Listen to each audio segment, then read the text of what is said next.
John Adams' Letters from the Front podcast for February 1915. This podcast looks at life in World War I through the letters of John Adams, who was 23 when he joined up in September 1914. He served with the 9th Service Battalion Royal Irish Fusiliers and was involved in many significant events in the Western Front, particularly Passchendaele. These are his words, read by his grandchildren and narrated by his great-grandchildren. During the time in February 1915, John Adams was on a route march through County Armagh on a recruitment drive. This was John Adams' home county, and you can tell from the letters that he wanted to be home near his mother and near his family, and he would get that chance to do that. He passed through many areas that I recognised from growing up in County Armagh, and specifically Hamilton's Bawn, which John Adams would eventually call home and spend the rest of his life there. It was also where my father was born, and where myself and my two brothers, John and Roger, grew up. And it's just fascinating to think that he marched down that main street, or up that main street, at a time when the houses that we knew were not there, when it was a smaller place than it is now, and what it must have been like. It's just fascinating to see a history that intertwined so much, that eventually he'd end up in this place that he hardly gave a line to, and a place that meant so much to us as we grew up. My name's Mark Adams, and John Adams was my grandfather.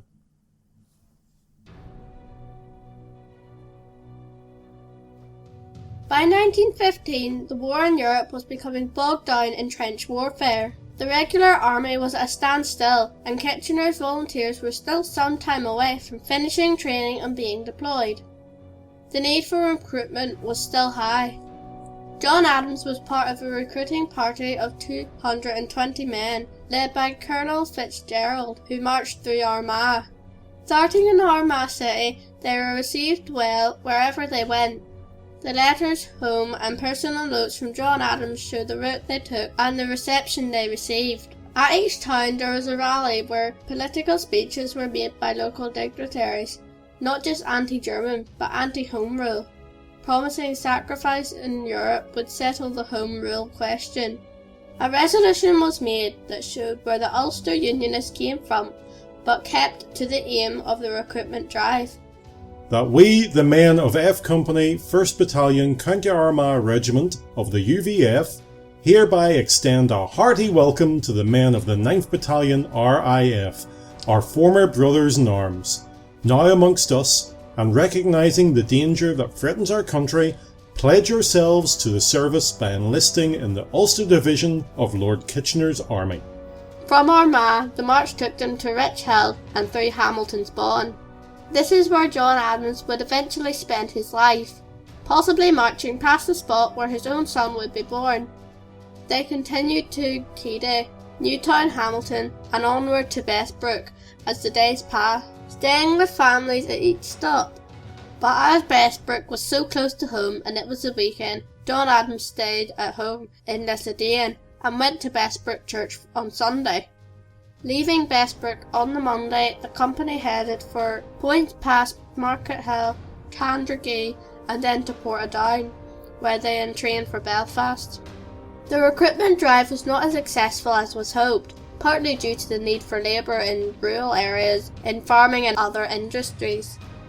More recruitment parties would be made, but for John Adams this was part of the adventure. YMCA postcard, HM Forces on Active Service. From 13971 Private J. Adams, 9th Battalion, Royal Irish Fusiliers, D Company, The Palace Barracks, Holywood, County Down. To Mrs. J. Adams, Lissadine, postmarked 2nd of February 1915. Dear Mother, just a line today, we got back here all right.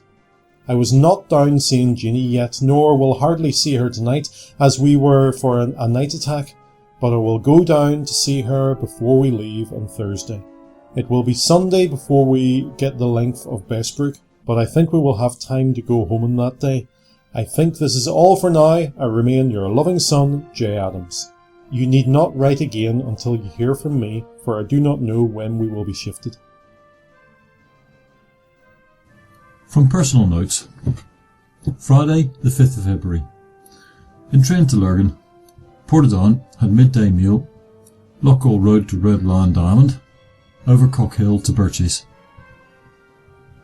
Stayed overnight with Widow, showed boxes of Royal Orange Lodge and Royal Black Preceptory which sat there. Saturday the 6th of February, to Loughgall via Church Hill. Stayed in Rock Tavern with the band over the weekend. Sunday the 7th of February, service in Loughgall Parish Church. Postcard showing Loughgall, addressed to Miss A. Adams, Lissadine, postmarked 7th of February 1915, Loughgall. Dear Annie, just a line hoping it finds you in good health, as this leaves me in the same here at present. I hope you will come and see us when we were in Bessbrook. This is part of Loughgall. Perhaps Mother would know it.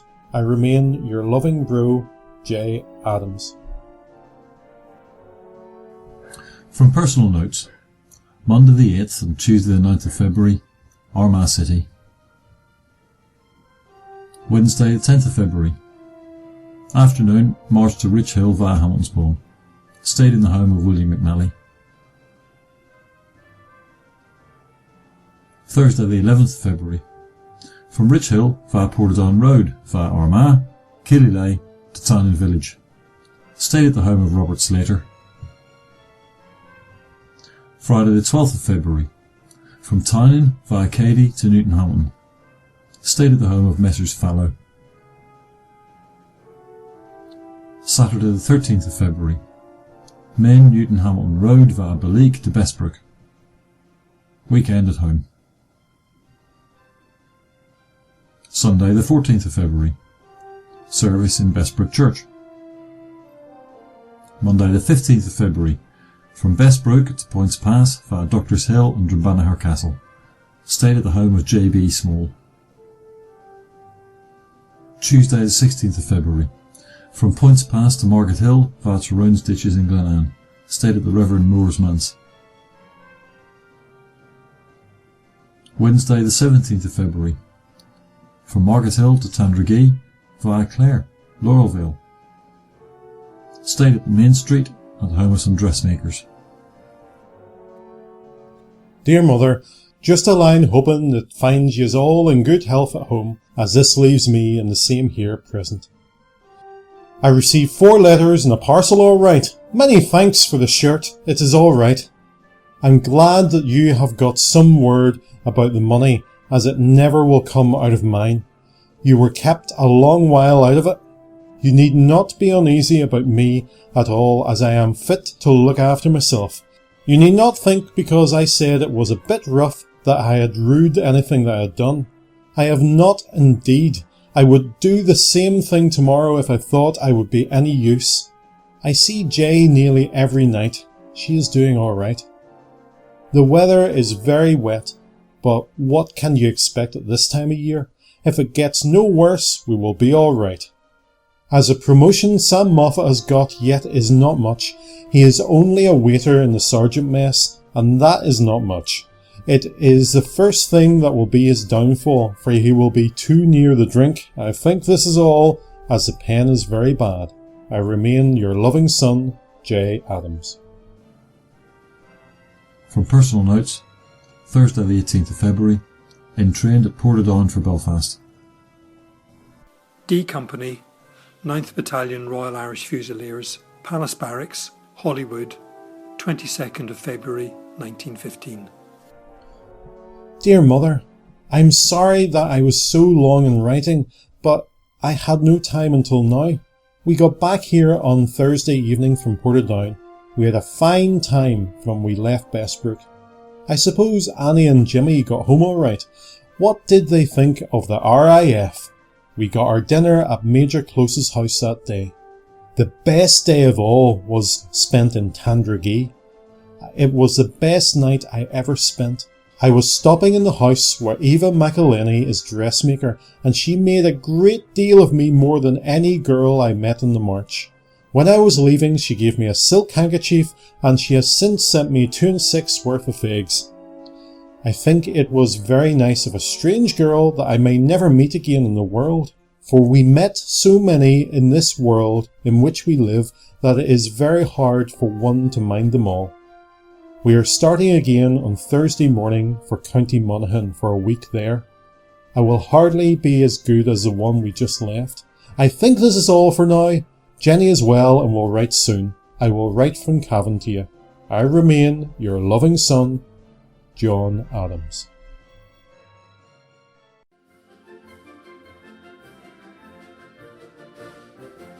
Thank you for listening to John Adams' Letters from the Front podcast. To find out more about John Adams and his family, visit www.johnadams.org.uk/letters. And you can email us with your comments or questions at letters@johnadams.org.uk. You can also follow @JAdamsLetters on Twitter. The history of the 9th Service Battalion Royal Irish Fusiliers during World War I is taken from Blackers Boys. Visit them at www.9thirishfusiliers.co.uk. That's with the number 9, not the letter. Podcasts will be published 100 years after the letters were written, so will be published nearly every month. This has been a Mark's Mess production.